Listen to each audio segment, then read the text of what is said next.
Саламатсыздар ма, құрметті оқушылар, сіздермен Азат ағай. Бүгін өтетін тақырыбымыз АТФ құрылысы және қызметі. Мақсатымыз яғни аденозин 3 фосфаттың құрылысы мен қызметін оқып үйрену. Жалпы оқушылар, АТФ бұл бізде энергия. Энергия ол әртүрлі биохимиялық реакцияларға қатысу үшін қажет. Жалпы жасушаның тіршілігі үшін қажет.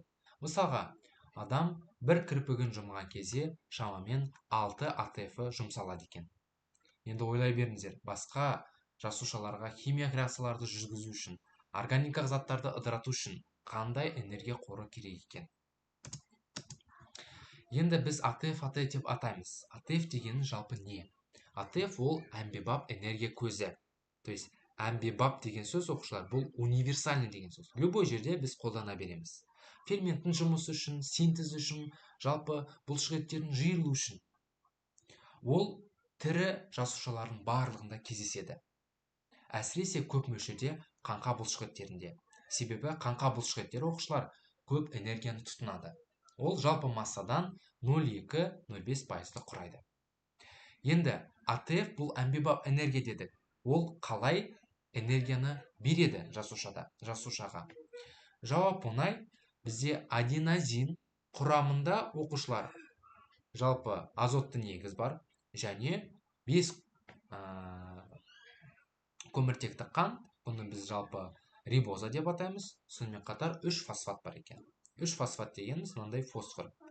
Сіздер оны білесіздер, H3PO4 химия курсынан, бұл орта фосфор қышқылы. Енді осы 3 фосфор бір-бірімен байланыс түзеді. Байланысты, оқушылар, макроэргенді немесе макроэргиялық байланыс деп атайды. Бұны Липман ашқан, жалпы терминді біз бұлай көрсетеміз. Макроэргенді байланыс. Осы макроэргенді байланыс үзілсе, сол жерден энергия бөлінеді екен. Құрылысына келейік. Құрылысы бізде, оқушылар, адениннен құралады, бұл азотты негіз. 5 көміртекті қант рибозадан құралады және 3 фосфат қалдығы. Атауынан білеміз соны, 3 фосфат. Міне аденин, рибоза және H3PO4-тен 3 штук. Олардың арасында бізде, оқушылар, назар аударамыз, макроэргенді байланыс бар. Макроэргенді. Липман ашқан. Енді бұл молекуладан энергия алу үшін біз оны гидролиздеу керекпіз.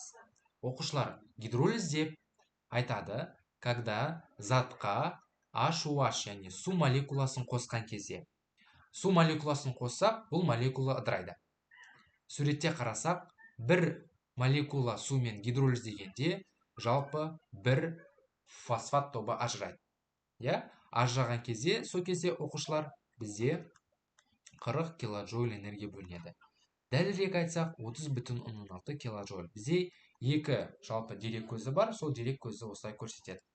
Енді қараңыздар, оқушылар, бір молекуламен гидролиздегенде бізде 2 фосфат тобы қалды. Яғни бұны жалпы химияда сіздер дейсіздер. Сондықтан АТФ-ті бір молекула сумен гидролиздеген кезде бізде бір молекула АДФ түзіледі. АДФ дегеніміз бұл аденозин дифосфат. Яғни 3 фосфаттан дифосфат. Немесе АТФ-ті сразу 2 молекула сумен гидролиздесек, онда 3 фосфаттан бізде небәрі бір ғана фосфат қалады. Бұл бір фосфатты АМФ деп атаймыз, яғни аденозин монофосфат. Моно деген, оқушылар, біреу деген сөз. АТФ-тің қандай маңызы бар екен?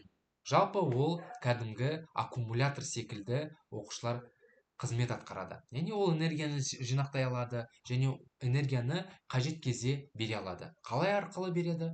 Ол гидролиз арқылы береді.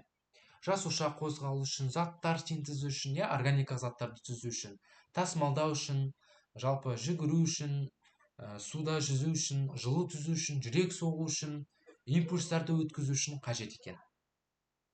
Сонымен АТФ бізде кез келген затқа қажет болғанымен, оның қоры өте аз. Мысалға, бұлшықетте жалпы 20-30 рет жиырылуға ғана қажет. Жетеді. Әрі қарай АТФ аз болады, бұлшықетке энергия керек болғандықтан бұлшықет бізде қажиды. Сондықтан жасушаларда қажымас үшін энергия үнемі түзіліп тұрады.